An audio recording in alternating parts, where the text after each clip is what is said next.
కడప జిల్లా బద్వేలు పట్టణంలో బీజేపీ కార్యాలయం నందు assembly social media convener Gajulapalli Sanjeeva Reddy ఆధ్వర్యంలో పండిత్ దీన్ దయాళ్ ఉపాధ్యాయ జన్మదిన వేడుకలను ఘనంగా నిర్వహించారు.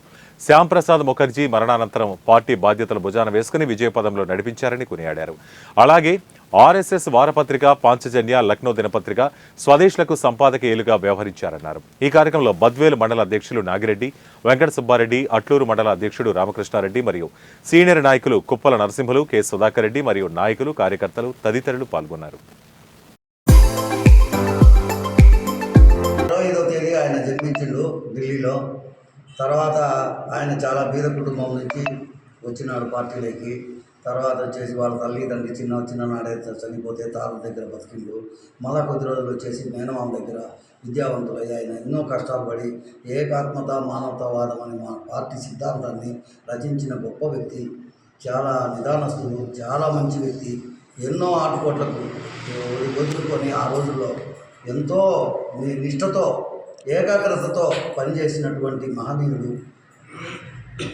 అటువంటి ఎంత చెప్పినా కూడా చాలా తక్కువే. ఈరోజు ఆయన జన్మదిన శుభ సందర్భంగా మేమంతా కలచడం కూడా మా అదృష్టంగా భావిస్తున్నాము.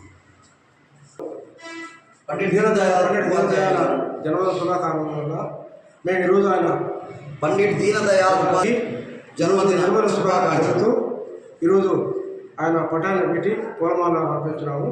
1950లో ఈయన జనసంఘ అనే ఒక పార్టీ కూడా స్థాపించిన రోజు ఆ జనసంఘే జనసంఘ పార్టీ స్థాపించి ఈరోజు భారతీయ జనతా పార్టీ పేరులోకి వచ్చింది.